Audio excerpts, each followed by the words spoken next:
बाबा बालकनाथ जी की कहानी और रहस्य। बाबा बालकनाथ जी बहुत ही सिद्ध बाबा थे।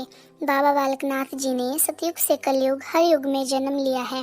तो आइए सुनते हैं बाबा बालकनाथ जी की कथा। बाबा बालकनाथ प्रत्येक जन्म में शिव जी के भक्त कहलाए जाते हैं। बाबा बालकनाथ जी ने सतयुग में स्कंद, त्रेता युग में कौल और द्वापर युग में महाकौल के नाम से प्रसिद्ध थे। द्वापर युग की एक कथा।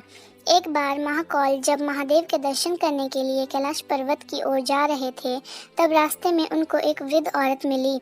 जब वृद्धा को पता लगा कि महाकौल महादेव के दर्शन करने जा रहे हैं, तो उन्होंने महाकौल को मानसरोवर नदी के किनारे तपस्या करने के लिए कहा। वृद्धा ने उन्हें ये भी बताया कि माता पार्वती वहाँ स्नान करने के लिए आती है और आप तब माँ पार्वती से शिव तक पहुँचने का उपाय पूछ सकते हैं। महाकौल ने वही किया जो उन्हें वृद्ध औरत ने बताया और इस प्रकार वह शिव के दर्शन करने में सफल रहे। महाकौल की लगन और भक्ति देखकर शिव जी ने महाकौल को आशीर्वाद दिया और कहा कि तुम्हें कलयुग में सिद्ध प्रतीक के रूप में पूजा जाएगा और चिर आयु तक उन्हें बालक की छवि में रहने का वरदान दिया। कलयुग में बाबा बालकनाथ ने गुजरात के काठियावाड़ में जन्म लिया। उनका नाम देव रखा गया। बचपन से ही आध्यात्मिक प्रवृत्ति देख उनके माता पिता ने उनका विवाह करना चाहा, परंतु यह निर्णय बाबा के विरुद्ध था। इसलिए वो अपना घर छोड़कर अध्यात्म के मार्ग पर चले गए। उस समय उनकी आयु बहुत कम थी। स्वामी दत्तात्रेय से शिक्षा प्राप्त कर बाबा ने सिद्धि प्राप्त की और तब से उन्हें बाबा बालकनाथ कहा जाने लगा। बाबा जी तपस्या करने हिमाचल प्रदेश के शहतलाई नामक स्थान पर गए।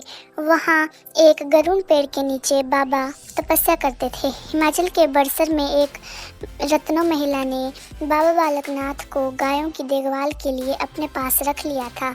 रत्नो का कोई पुत्र नहीं था, इसलिए रत्नो उनको अपना पुत्र मानती थी। रत्नो उन्हें हर दिन खाने के लिए रोटी और लस्सी देती थी। बहुत बार बाबा तपस्या में लीन होकर खाना खाना भी भूल जाते थे।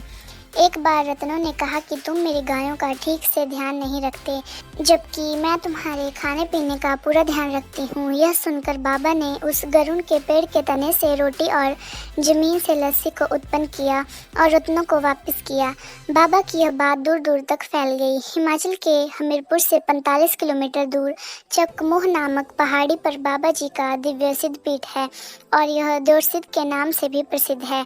देवसिद्ध में हमेशा एक दीपक जलता रहता है। मंदिर में एक गुफा है जहां बाबा का निवास स्थल था। मंदिर में लोग बाबा को रोज चढ़ाते हैं। कहा जाता है कि बाबा बालकनाथ जी ने पूरे जीवन ब्रह्मचर्य का पालन किया, इसलिए गुफा में महिलाओं का प्रवेश वर्जित है। महिलाएं दूर से बाबा जी के दर्शन कर सकती हैं।